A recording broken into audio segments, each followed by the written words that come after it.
Welcome to another edition of the Heron Outlet. He is Austin Roblard. I am Ian Hess. No Alex this week, but we move on nonetheless. A huge, possibly the biggest home game in Inter Miami's history, the biggest game maybe in Inter Miami's history. Well, I'll say the playoff game that they played once before is maybe bigger than that. But a huge one against the rivals Orlando City Wednesday night at Drive Pink Stadium in what is sure to be a season-defining game. They can clinch a playoff berth with a win over Orlando City. A draw, there's still other options. We'll get to it later on in the show. Also big news yesterday, Gonzalo Higuain announcing after 17 and change seasons playing the beautiful game that we love, announcing his retirement at the end of the season. A beautiful, heartfelt letter that he read aloud and a great moment. So Austin, as we begin the show, let's start there with Gonzalo. So much has been made over the course of his tenure here with Inter Miami.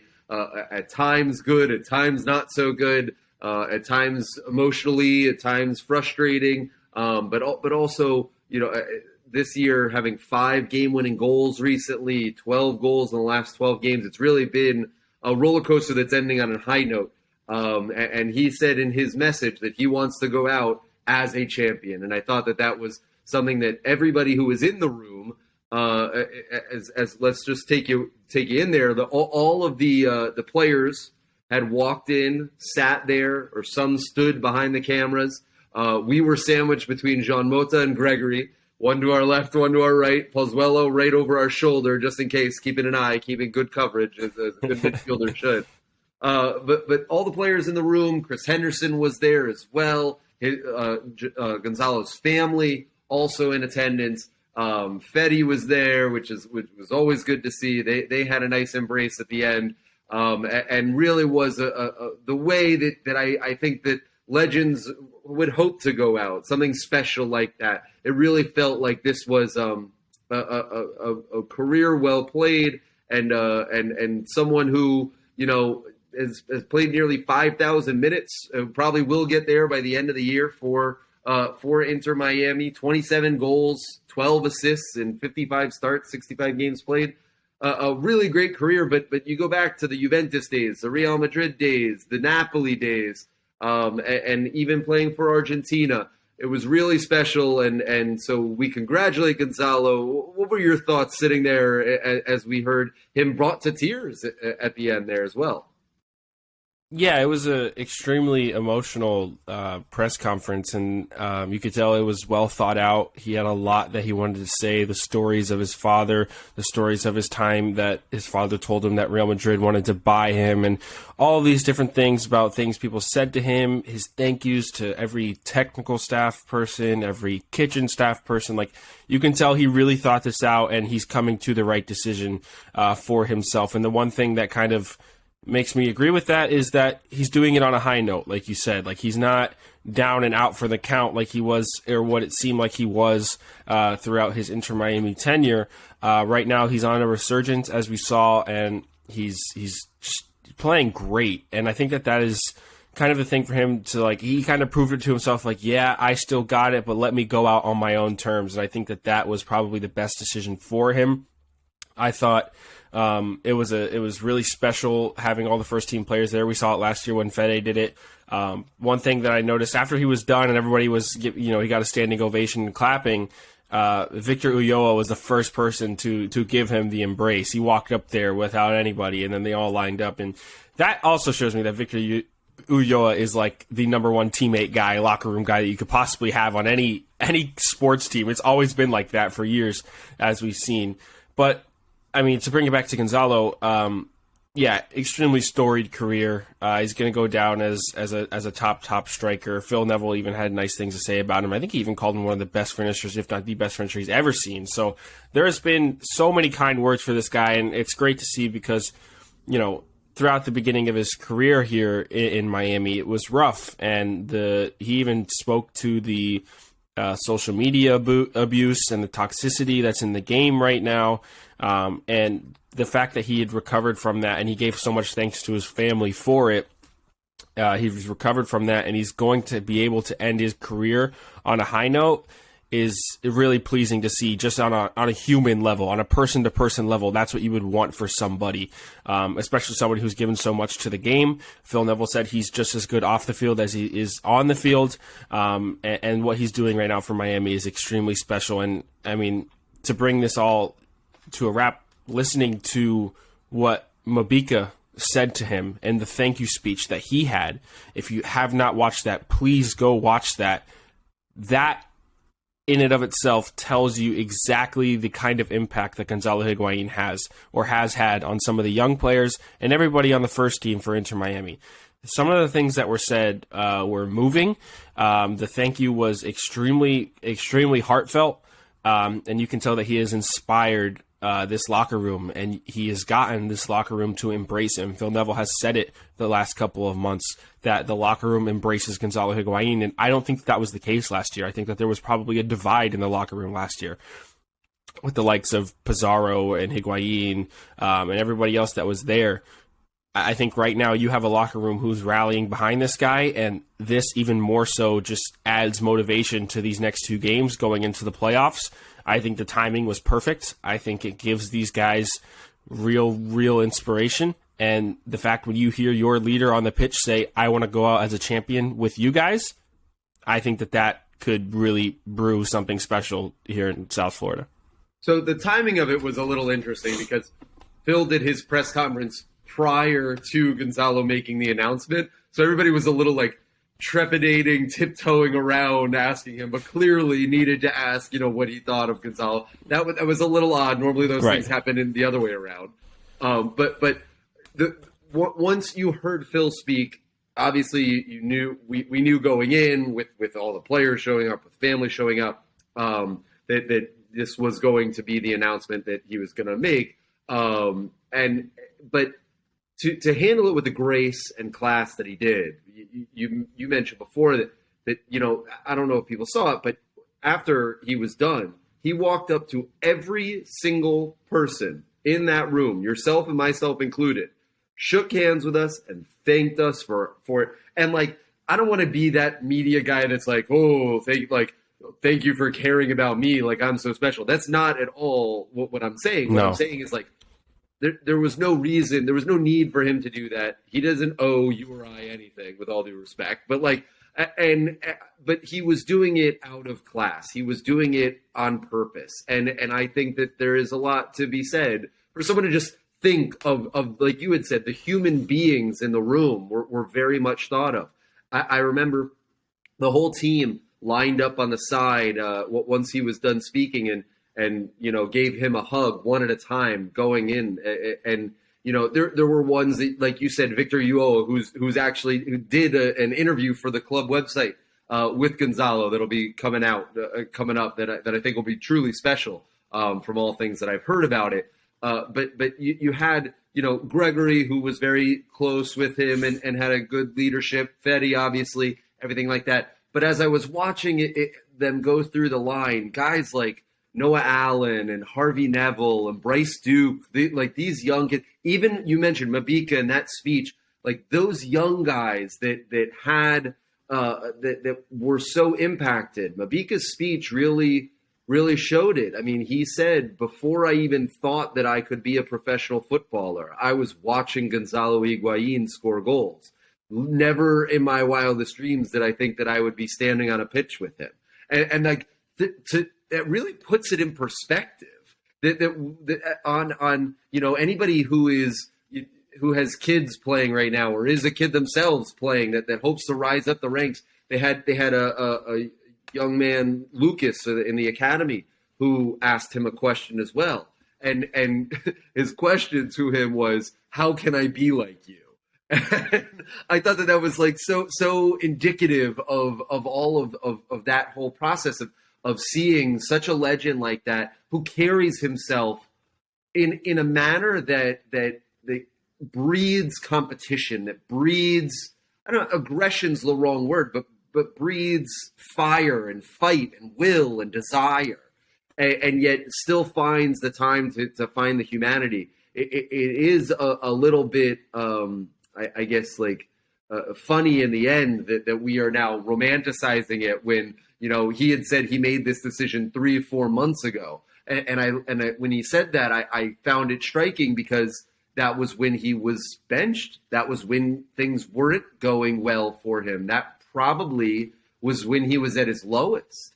And for him to then make that decision, but then to have the wherewithal and that spirit to say, okay, I'm retiring at the end of this year. Now let me go out and become one of the best players in the league and finish this way. That is that determination factor you cannot replicate. That is so special. That is so you can't. It doesn't show up in any box score. It doesn't show up in any XG or anything like that. And so for him to make that decision when he did, and then have this run that he's had now, I think really speaks more than anything is a testament to him and the kind of competitor that he really is. Yeah, true professional, true class act. I can't say enough about what I witnessed in the ceremony, and for all the hard times that he had been through here, and the ups and the downs, and even like you said, Ian, making that decision 3-4 months ago to call it quits at the end of the year, he didn't just lie down and say, yeah, I don't really need to do this anymore. It's my last year. I'm just going to ride out my contract and that'll be it. No, he's, yeah, you know what? I'm going to be a competitor. I'm going to be the guy. That's when Campana was scoring all the goals too, right? So not only is he benched, but the guy who's here to replace him is doing great. You're deciding, all right, this is it.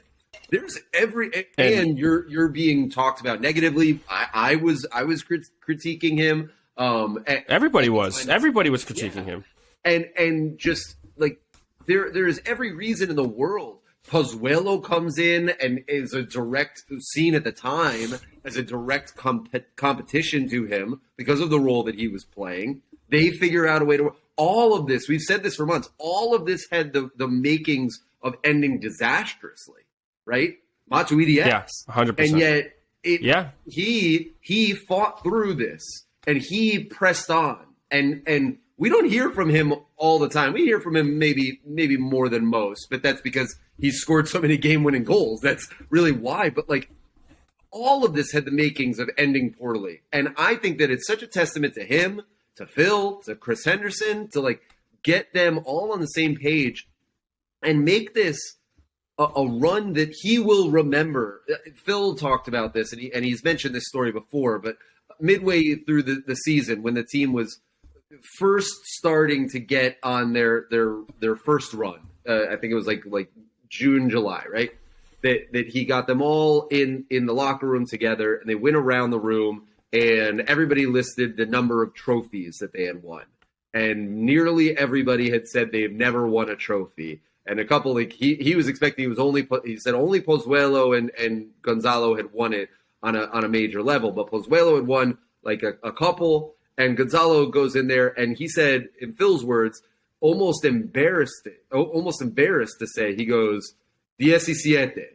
And everybody in the locker room gets up and gives him a standing ovation. 17 trophies. It just to go through that level of pressure, like you had mentioned, and be able to come out the other side like this, it's really a really special feat. I don't know if people truly appreciate how difficult that is. And I don't think I personally and a lot of members of the media truly appreciated what this run was until he made this announcement and you got to really think about it. It just gave me personally, and I'm just speaking for myself, it gave me a new perspective on Gonzalo Higuain, the player, the professional, and the person. It gave me a perspective that I had not necessarily thought of before. And I think a lot of the time when we're covering sports, and I'm speaking as a whole here, when people are covering sports, you sometimes lose the sight and humanity a little bit when you're only thinking about competition. And as unfortunate as that sounds, it's just the truth. And sometimes you're just brought back down to earth. And I think that this was one of those moments where you're brought back down to earth and you get a new perspective. And if you just keep an open mind and you try and keep whatever kind of bias, or you forget the things that happened in the beginning and say to yourself, you know what, look how far he's come, look what he's done for this franchise, look what he's doing, look what he can do. And you can see it in his words, how much it meant to him to make this announcement at this time, and how much it means to him to try and go out and win with the trophy. Like, he genuinely means it. And it for me personally, like I said, it brought a new perspective on it all. And I thought it was truly, truly special. And I just, I speak to everyone who covers sports or is a fan of sports, and to say sometimes try and remember the humanity of it all, that these are people as well. And especially when he was speaking about the social media stuff, he said, what was the quote? Like, 5 seconds behind a keyboard can ruin someone's life. So be careful with what you say. And you don't necessarily know who's on the other side of that, what it's doing to them. And he said if it wasn't for his family, he could have really been in a dark place. And I think sometimes we need to remember those things. And I guess I just want to say thank you to Gonzalo as well, because it, like I said, it genuinely gave me like a new perspective on a lot of things. And I'm going to try and keep more of an open mind to it. And remember that, yes, at the forefront of it all, it is competition based, it is sports, but there are people too. And a lot of people need to remember that.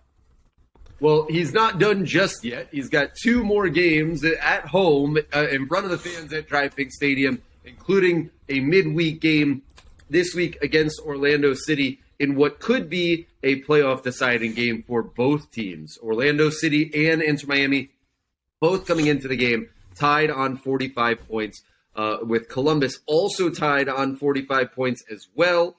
However, Inter Miami and Orlando owning the wins tiebreaker over Columbus would get in, and Columbus would be out as of now. Cincinnati, with 1 game more played, just 1 point ahead of both teams, also missing out on the tiebreaker to Orlando and Inter Miami. So that could come into play. Here's the playoff clinching scenarios as we know it heading in to this week. If Inter Miami beats Orlando on Wednesday, Inter Miami is a lock. They have clinched. They are in the 2022 MLS Cup playoffs. If Inter Miami draws against Orlando City and beats Montreal, Inter Miami is also a lock. They are in, no matter what, to the MLS Cup playoffs. They would be ahead of Cincy at that point. There is no way for Cincinnati to catch them. Okay, those are the easy, take care of business on your end ways to get in. The other ways get very complicated. If Inter Miami is to lose one of those games, it opens the door for Columbus, for Cincinnati, for Orlando to be able to jump them. That's real. Or if they draw both, that would also create needing help and needing other results. We can get into that as the week goes on. Columbus plays Charlotte midweek as well, so it's really simple. If Inter Miami is able to win, they would be 3 points ahead of Columbus, own the tiebreaker, and that's that. So Inter Miami, especially with Orlando and Columbus playing the last day of the season, that is your scenarios. Let's talk about that and then we'll get to the game, Austin. Now that we have all of that set, I know it was a lot, but now that we have all of that set, how do you jockey this up? How do you handicap it? What are you looking at, especially starting midweek? Well, I'm looking at the table now, and, it's funny to go back and think how many times we've gone back and forth from fate is in your own hands to, okay, you need a couple results, to back to fate is in your own hands, back to you need a couple results. And with 2 games left, it is truly in your own hands. And the fact that they pulled that off, I think, is phenomenal. That 5-game unbeaten run was great. Two games I'm looking back at, though, as kind of disappointments is the game against Orlando a little while ago, was the Damian Lowe own goal in like the 92nd minute. There's that. If that doesn't happen, you're looking good.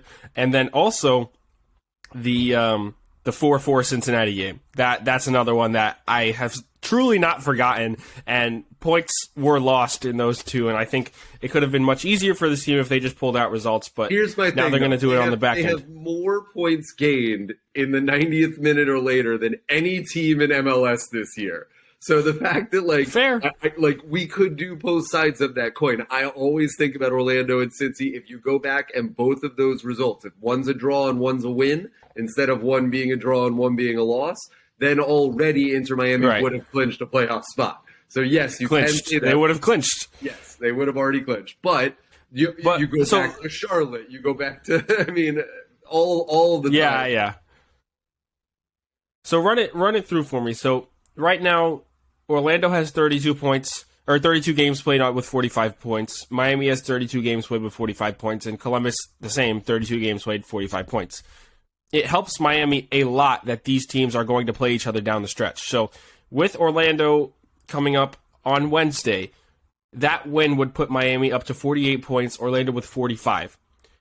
That means that because Orlando and Columbus play each other, one of them are not going to be able to gain enough points to jump Miami, no matter the Montreal result. So we'll try and play this game, and I'll try not to confuse you with numbers, but I'll do my best.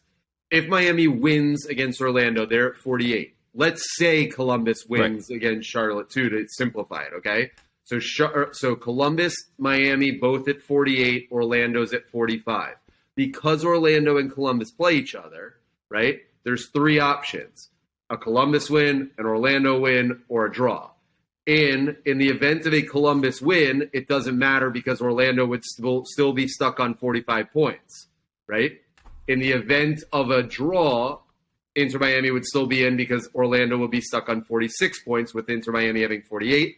And with an Orlando win, a Columbus loss, Inter Miami would be in with 48 points to Columbus's 48, owning the wins tiebreaker. So no matter what, if they get to 48, they would be in. So that's what it comes down to. So I'm looking at the records. Miami has 13 wins, 6 draws, and 13 losses. Columbus with 10 wins, 15 draws, and 7 losses. So draws, Caleb Porter, nearly half a season of draws. It's like the Nashville when they were in the Eastern Conference, right? Like, it's insane how many draws they've had and not been able to pull out some results. And if they were able to pull out some results, they might have also been in luck for the playoffs. Hey, they pulled out one last weekend against Red Bulls when they were down 1-0 heading into the 90th minute. And How did that happen? I told you on the pod. It's so funny. I think week. Did they go? I told you on the pod last week. Never trust the Red Bulls to save you because they have always failed in that regard every time this year. It's insane that they went from the lows of the Portland equalizer and then to the highs of the couple of game winner against the Red Bulls, which is insane. But yeah, so look, fate's in their own hands. They have to take care of business against Orlando, not only for playoff purposes, but the head-to-head matchups has not gone well this year. Obviously, you had the loss with the Damon Longo, as I spoke of, and then you look at the MLS or U.S. Open Cup and the 1-1 draw going into penalties and losing there pretty unfortunately. So there's another game to be played to get one back over your interstate rivals. Phil Neville's calling in the derby. He knows the implications of this game. If it wasn't for the Nashville playoff game and maybe the Open Cup game, I would say this is the biggest game in club history. And I just there's not much to be said about it other than the pressure is seriously not Barcelona anymore. Oh, absolutely not. No, it never was. I'm kidding. Supposedly it was, but Orlando does have the U.S. Open Cup. Not only knocking Miami out, but they won the whole tournament. They will be in CONCACAF Champions League next year. And so this is really the lone opportunity this year to stick it to your rivals. They get a clean sweep. They get in the playoffs with a win too. And, and they have a trophy. They have a trophy this year in a competition they directly knock you out of. So if you're Orlando, this is you're going for you'll remind Miami fans of 2022, 2022 forever if they're able to sneak out a win. I do think that there is a lot of pressure there because of the derby and the rivalry. Let's talk about the game. You're without Gregory due to yellow card accumulation. You are without Coco, who again somehow found himself on the injured list through training. Only played 76 minutes and 3 substitute appearances so far this season. Can we talk about that for a second? Yeah. Is he just not been 100% since he got here, and they're just not going to risk it with him and holding him for next year? Is that what's happening?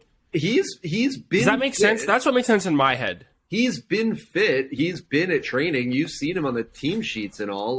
Right. And he's the first person Phil always talks about whether he's healthy or not. Phil even said that he wanted to use him as his secret weapon because nobody knows how Right. good he actually is because nobody's Right. seen him play.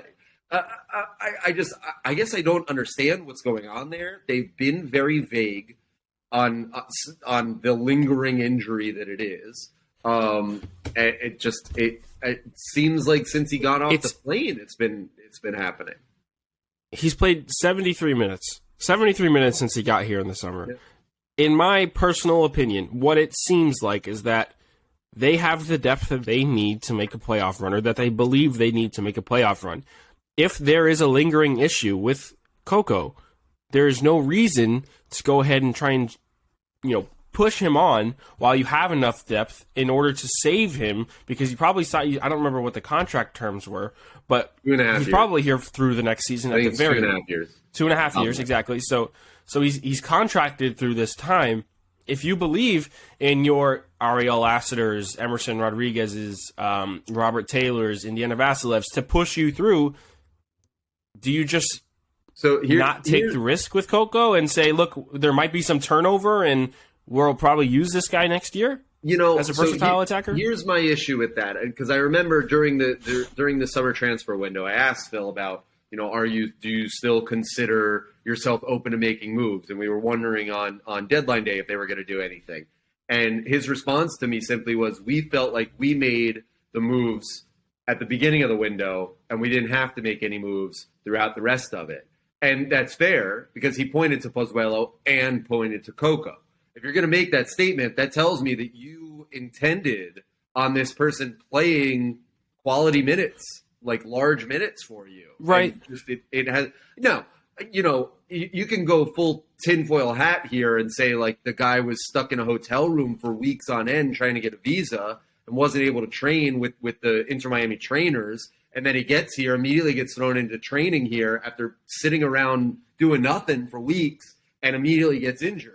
And okay, I can, conspiracy theorist that, but I don't, we don't know. We don't know why it keeps happening. It seems like he has the injury, he's healthy, gets back into training, gets aggravated right away, goes back. I was gonna say, there's no way it's just constantly been, okay, he's healthy, oh, he re-aggravated, oh, he's healthy, oh, he re-aggravated. Like 4 times now.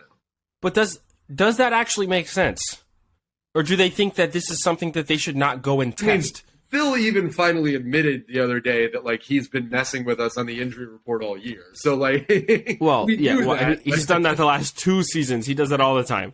It's just it's such an interesting thing. But I do expect him to be here next year and to have more of an impact than 73 minutes that he's had in this half a season. So we'll see. But I don't know. I was thinking about that a lot recently, and especially after the press conference yesterday with Phil talking about him. One player that we should talk about, though, is Pozuelo, right? Exactly. I mean, so you have no Gregory, no Coco, Yeah. and probably no Pozuelo. He was in street clothes yesterday when we saw him on Monday. He didn't seem confident. Yeah. You were talking about pressure. You're talking about pressure, the midfield pressure changing from, they found out this diamond midfield works for him for a lot of a match. Now you're out with, those 2 guys, I guess, if Malta's playing here. I mean, what do you do in midfield going against this Orlando side? So my theory is that you put Gonzalo back into the Pozuelo role that he had done when we were not thrilled with his play, which I know probably I hear a million people screaming saying no, not again, don't do that. That makes the most sense, naturally right off the bat, and then you just put Bryce Duke where Gregory would be. I don't know if we love that idea because now you're playing. What's the other option? Right, you're back to a 4-2-3-1 or maybe a 4-1-3-2 is kind of what it would look like. And Phil did even say that he's going to rely more on his wingers, and that was the joke that we were making against Toronto. It was all year long he said we have so much depth in our wingers. Our wingers are our we have a plethora of talent. That's our strength. All of that, and then all of a sudden, what looked like your best lineup has no wingers on it, and that just really looked odd. But I do think that Robert Taylor You have to rely on him. DeAndre looked healthier, looked more comfortable. So I think you sort of go back to that bread and butter of trying to use Robert Taylor to create width and then cross in and hope that Gonzalo or Leo can get on the end of something. Yeah, I would agree that Robert Taylor definitely needs to be inserted to the lineup, especially if those two guys are missing. Throw Taylor on the right. Him. Yeah, throw Taylor. I'll just do this really easy. Throw Taylor on the right. Throw Lassiter on the left. Go speed. Go technical ability, and just it'll look old school. It's old school Inter Miami for sure. But you're going, if you're doing, instead of that diamond being narrow, now I'm just expanding it with Lassiter and Taylor on either side, right? Duke will be the head. Malta will be the base, and then I have Leo and Gonzalo still up top. I think that's just the easy solution for you. Does that defensively scare you a little bit, like protecting the back line against a inverted Facundo Torres, or it gets a little scary in my opinion when you think about that. Yeah, so let's talk about that with Orlando, because basically all they do is inversion, right? Facundo, Pereira, Arujo,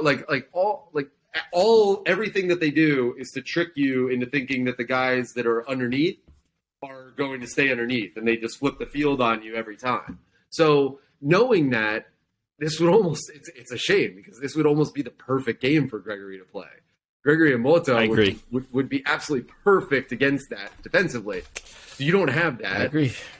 So I guess there's no crying over spilt milk, right? So at least you're going up against a structure that you know well, how to handle what they're going to do. They're not going to throw some crazy wrinkle in that Inter Miami hasn't seen. They're very well prepared. They were well prepared in the first game for him too. They were well prepared in the Open Cup game for him too. Listen, outside of that Damian Lowe close games, it's 0-0 the whole way, right? So yeah. I think just when you say defensively, Inter Miami hasn't had a problem stopping Orlando. They've had trouble scoring against Orlando, and so that's why I think that you don't worry so much about what you're giving up defensively. And Higuain was not the Higuain he is now in those two matches against Orlando, and that kind of gives you a little bit more confidence. Leo is going to be healthy. I think that he was I think it was Mabika late on in the Open Cup game that was struggling, and he's now going to be fully healthy too. So I don't know. I'm enjoying the back line right now. I'm liking the Mabika Lowe partnership for sure. Yedlin, like you said, still looks pretty healthy coming off that U.S. Men's national team injury. I was pretty confident he was going to play. He did. He looks fine. I'm just a little bit worried about the midfield. I think the attack, if they can get them the ball in good areas, obviously I think they'll be able to do a job. It's just I'm struggling without Gregory here. I'm really struggling to wrap my head around it. Here's the other thing that could make you, hopefully make you feel a little better about it, is with the lineup that I just described, everything's going to be stretched. It is going to be box to box the whole way. There is no compactness in that. There is use every blade of grass and spread it all out. There are going to be wide swaths of space throughout the field, right? Here's what's good about that. What do we know and love about Inter Miami playing at home in the 80th minute or later, right? They wear teams down when they play that way, and so it very well could be 0-0. Very well could be 1-0 Orlando, 2-1 Orlando heading into the 80th minute, and you're still feeling a little bit confident right now, because when they play that style, they've been better than anybody in MLS this year with it. They just simply have. Yeah, it's the way to go, especially at home. It's going to be, especially midweek game too. That's another thing to think about. Miami played on Friday, Orlando played on Sunday, and they played a pretty draining game, losing to New York City late. And then you think about them having to come off of just 2 days rest, driving down here in a bus probably, maybe in a little charter plane, and having to come. Miami has not played Saturday, Sunday, Monday, Tuesday, so they've had 4 days off compared to Orlando's 2. I think that also works in your favor, along with the fact that you're playing at home, which Miami have not done against Orlando this season. So that's, for me, it's like the perfect storm brewing, other than the fact that Gregory is technically not the eye of it right now. So I don't know. I mean, it's all about taking care of business, and that's what you said, and that's just how it is. And I'm glad that they got to a point with 2 games left in the season to say, we control our own destiny, because last year they lost that with the New York City loss at home, the Atlanta loss away from home. There were games down the stretch in which Miami really fumbled a playoff spot, and they were right there. They were in it. They looked like they were down for the count, but they were actually in it mathematically, and they haven't lost it this year, and the help from Higuain has been massive. I'd like to see Campana get the ball a little bit more inside the box. His movement is good. He's going to have to do a lot of hold-up play, I believe, if Higuain's going to drop down a little bit and to lay him off the ball, so then everybody can move up the pitch. There's a lot to be said for how that will work.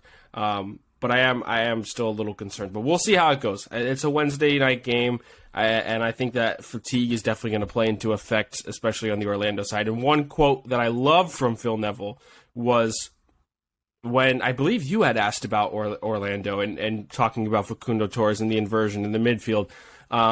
He said, well, they've got to worry about us. He said, he didn't say I'm not worried about them. He gave them their respect, but he started off the quote by saying, well, they've got to worry about us, and that's something that you like to see from a head coach. That's something that I've been asking Miami to have, because they always had to worry about other teams. That was the amazing part for me. When have you heard them say that? When have you ever heard them say, Never. You guys have to worry about us. You're coming into our stadium where we dominate. Like, that level of confidence, you've heard, we think we're this good. You've heard a lot of that, right? You haven't heard a lot of, we're this good, you better be ready for us, which I thought was like a nice change of tone, of tenor from Phil. That he always had the belief in his guys. I mean, let's be honest, his whole team is basically picked by him and Chris Henderson. So, right. I think that he feels a little validated with the results as of late, because every single time they go on one of these 2-3 game losing streaks, we all go, was the mini run there that you made, was that the fluke, or was this the fluke? We're always kind of doubting. And he's always said, no, we are this good. but it's always been, I think we're good. We just didn't pull it out tonight. A call went against us.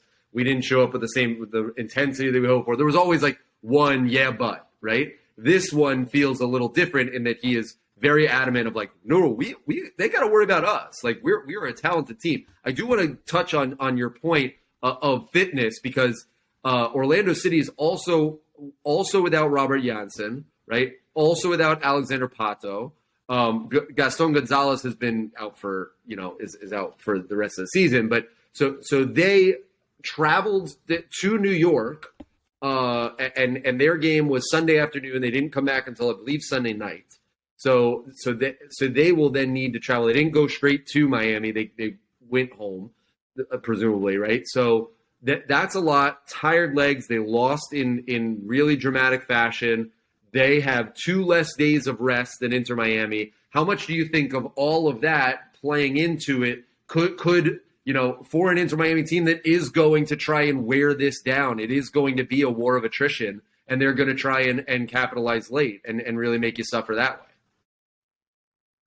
Yeah, I think that it plays a massive part, and I think that Phil Neville, even in games before this, he's talked about it multiple times. Playing down here, playing at Drive Pink, we want to make this a fortress, and this is how we're going to do it. We're going to use this fatigue factor into our own hands and just go out and beat you. He has said that he thinks they are the most physically fit team in the league, and what was the stat, Ian? The most points won after the 80th minute. If that doesn't prove Phil Neville's point, I don't know what does. And I think that with this game coming at this time, after being changed, this is why I say it's almost the perfect storm for Miami to go out and win this game. Everything seems to be going in their favor other than the Gregory yellow card suspension. That's literally the only thing in my mind that's holding me back from saying this is... And Pozuelo, of course, if he's not able to go. But I do think this might be another Phil Neville trick thing. But we'll see. We'll see. I'm not exactly sure. Really? I mean, you saw him yesterday. That did not look like a guy that... I did. He didn't look great. No, he didn't look 100%. I will say that Pozuelo did not look 100%. But if they pushed him to play against Toronto because they thought that was a huge game, I don't see why you don't push him to play or push for him to play against Orlando. I wish we had another training session to talk about it. You don't think that maybe you hold him out for this game with the thought that you get both him and Gregory for decision day? Not with Gregory out, no. Well, Gregory will be back for decision. Well, I know, but I'm saying if Gregory was playing in this match, then I'm okay with Pozuelo not playing. Personally. Okay. Like, if it didn't come down to the fact that Gregory had this yellow card suspension, then I think that Pozuelo not playing would be not great, obviously, but it would be okay. But without both of them, two of your rocks in midfield, everything goes around those two guys, whether it's defensively or offensively. With Jean Mota cleaning up the balance, I get worried. And Bryce Duke is going to have a huge job for him, I believe, especially defensively, to come back and help cover the back line with Jean Mota. And I just question whether that can get done by him. I'm not saying that it has anything. It has nothing to do with Bryce Duke at all as a player.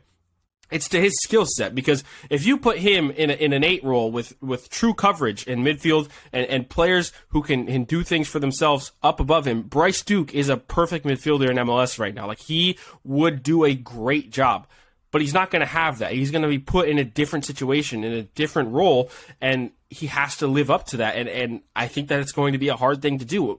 Do I completely doubt him? No. Because he's shown a lot. He's proven a lot this year. There's a reason he's on that under-22 list. But this is a different role for Bryce Duke. This is not a go be free type of role. Go, cut into the middle even though I put you out on the left or the right and play off of the striker type of thing with Gregory and Mota behind you making runs up front and trying to break lines. This is not that type of a role for Bryce Duke. This is you can do that, but you need to cover your you-know-what. That's where I get concerned. I hear what you're saying. I'll add to that, and this isn't going to make anybody feel any better about it, but this game was rescheduled. So both Pozuelo and Gregory could have played when the game was initially scheduled, and the team was right. Yeah. So and they're now looking like they'll be without both. So that probably doesn't help. One thing I do want to note, though, which I think a lot of people have looked past because of what it did for results in the table. Inter Miami kept a clean sheet against Toronto in Toronto. And they had not kept a clean sheet since the San Jose match, which was almost 2 months prior. So that is another confidence builder, I believe, for this team. For Drake Callender, for Damian Lowe, for Ame Mabika, for DeAndre Yedlin, for Chris McVeigh. Building off of a clean sheet is super important in teams. And I believe, going back to last year, you talk about partnerships. The partnerships that are being built along the back line are massive. And for them to have kept a clean sheet away from home when it mattered the most, when it came down to an 86-minute win or whatever it was, that for me shows true signs of a team that's truly putting enough effort forward to make a playoff push. And another clean sheet at home would be insane. This team doesn't keep a lot of clean sheets other than the San Jose one. I'm struggling to remember when they kept a clean sheet before that. If I'm looking here, I believe... Or Seattle. No. Oh, there was a 0-0 draw. New York Red Bulls at home. Yeah. 2-0 with the Red Bulls. There was a 0-0 draw. There was Seattle. Yeah, 0-0 draw with... They went back-to-back clean sheets, Philadelphia and New York Red Bulls. But New York Red Bulls was the last time before that in May. So you had a clean sheet in May, a clean sheet on August 3rd, and a clean sheet in September 30th, I believe that day was. That's not a consistent number of clean sheets. So looking to build off of that, I think that could be great. I want to, get your thoughts on, if at all, if this is possible. If they do make the playoffs, there is, where you land is important, and we've talked about this before. They can't get it as high as the 3 seed. That scenario is out the door because of NYCFC's win, but they still could get the 4 seed and a home game. The scenario is very simple. If they win both and Red Bulls do not beat Charlotte, a draw or a loss against Charlotte on decision day, Inter Miami is the 4 seed and would host a playoff game. So we still could be talking about that scenario. Let's start there.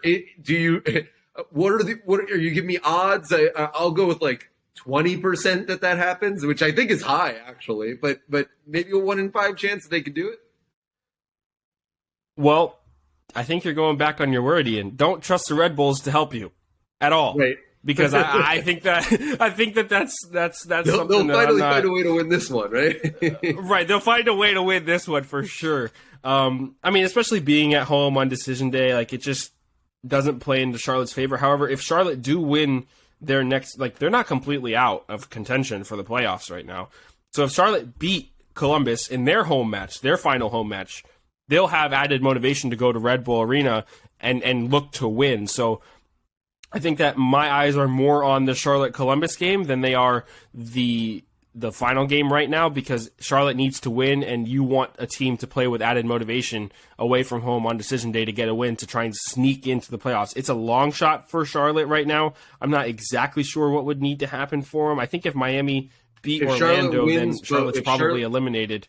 If Charlotte wins both, and Miami and Orlando fail to get to 48 points because both of them have the goal difference over them, and Charlotte has the win tiebreaker over both. So if Charlotte can get to 47, if they get to 47, they would basically be in. I mean, the only way that they wouldn't is if Miami won and there was a winner in the Columbus-Orlando game. If that game ended as a draw, that game ended as a draw, Orlando and Columbus would both be on 46.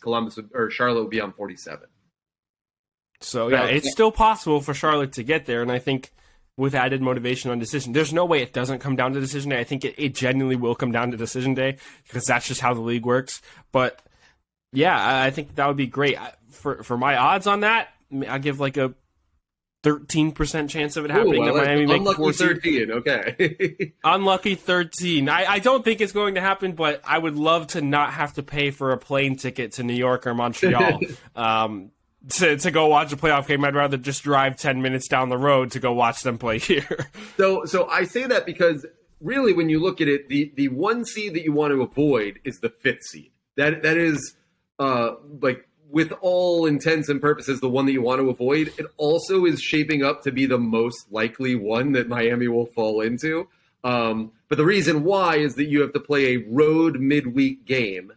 And if you're able to survive that on the road, you then have to play that weekend on the road against the 1 seed of the Eastern Conference, which it looks like it will be Philadelphia. They just need a point on decision day. But it could be Montreal if Montreal beats Miami and Philadelphia fail to win their game. So really, when you look at it, the best case scenario, I think, if you're Miami and you're trying to like figure this out, would probably be to win against Orlando and lose against Montreal, because that way you are probably in that 6th seed, which is the ideal position that you would want to be in. Heading into the playoffs.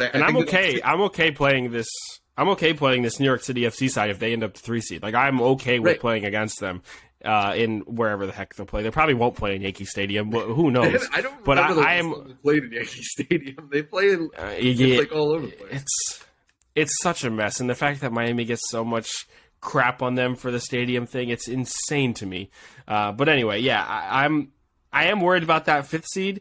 Because I don't like them playing Red Bulls on the road either if they end up the 5th seed, but Red Bulls can still jump New York City FC on points. They don't play each other to play against separate teams, so there's a lot of different ways that this could shape out. I think that almost everything is possible for any of these teams to end up between the 4th and the 7th seed all the way down to Charlotte, so it's pretty insane to think about. But yeah, I didn't know that about the 5th seed, that playing a midweek game and then going to Philadelphia. I didn't think about that, and that is worrisome. Yeah. I mean, that's really difficult, right? To win 2 road games in the same week against playoff caliber opponents is quite the challenge. Real Salt Lake did it last year, so I still point to that. Real Salt Lake was the 7 seed last year. They made it all the way to the Western Conference Finals, and that was when they ran out of gas. But there is precedence for this. It's not like basketball where generally the top seed advances. In MLS, crazier things have happened. I mean, a lot of the time the one seed doesn't even make it to MLS Cup. So, take LAFC, or the Supporters Shield, the Supporters Shield champions. New England Revolution last year didn't make MLS Cup. LAFC the year before didn't make MLS Cup. There is precedence for a lot of upsets. Before we go, though, Austin, I do just so that we touch on Montreal a little bit now that we're here.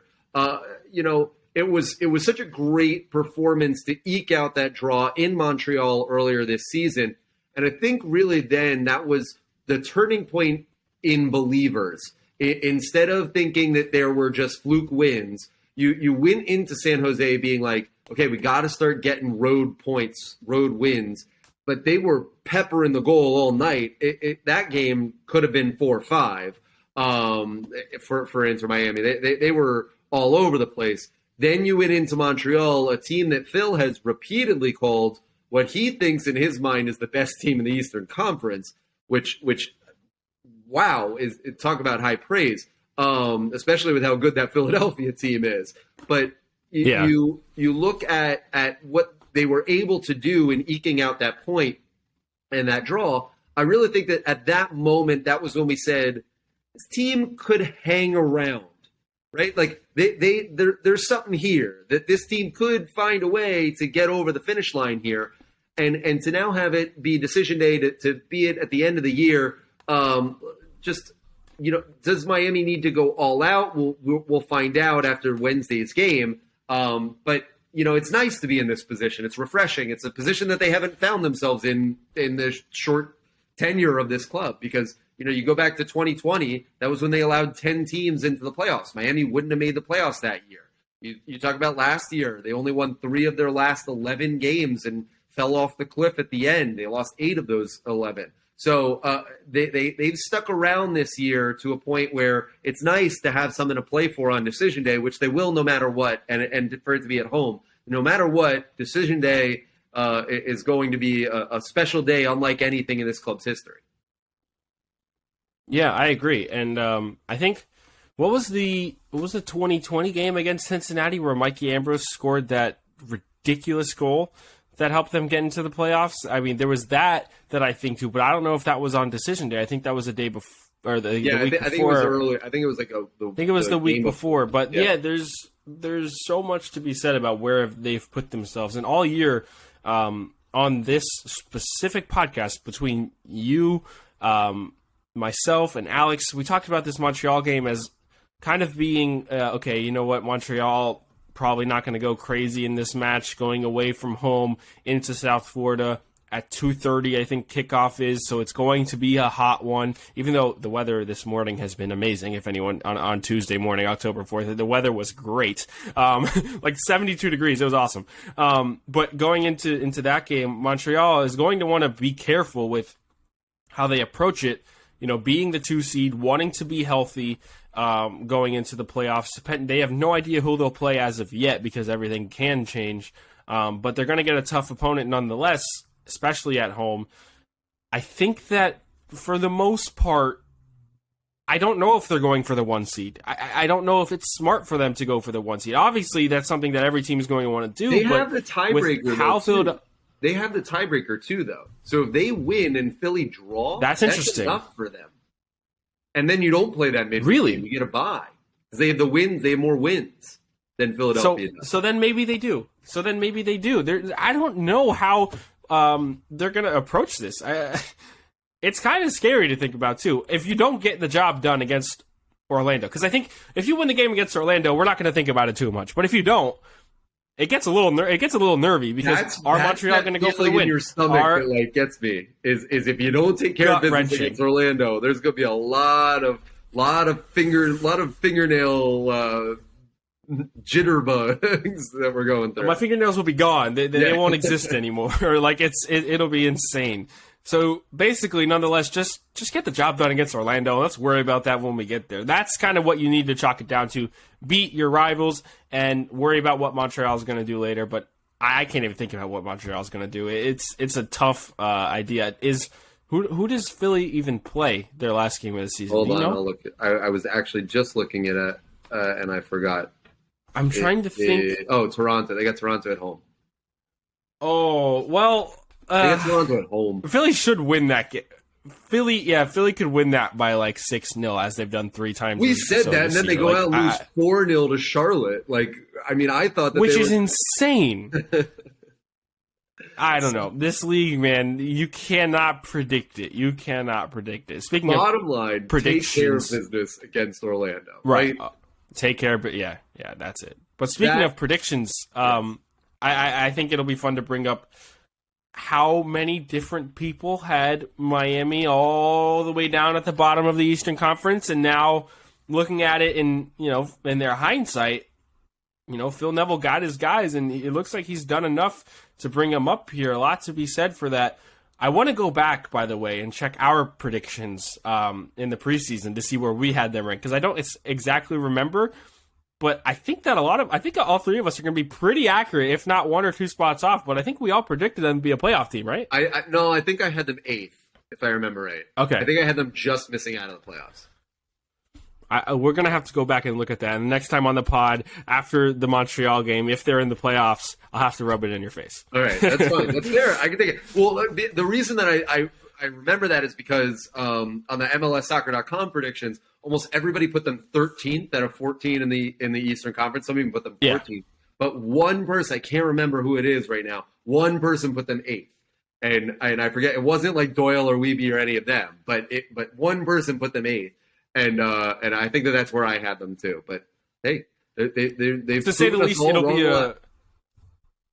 to say the least, it'll be a fun regular season roundup episode of the Heron Outlet coming up soon next week. So I'm excited for that. Yes. So take care of business. Show up, be loud. Drive Pink Stadium on a Wednesday night. A huge game against Orlando. The kickoff is at 8 p.m. Charlotte versus Columbus kicks off at 7 p.m. So by the time Inter Miami heads out for the second half of Wednesday night's game, they will know what they have to do in order to make the 2022 MLS Cup playoffs. For our producer, Andres, and for Austin Roblard and Alex Winley, I'm Ian Hest. Make sure you follow us on Twitter, on YouTube, on Instagram. Like, share, subscribe, wherever you get your podcasts. And we will see you back here, hopefully in the playoffs, next week.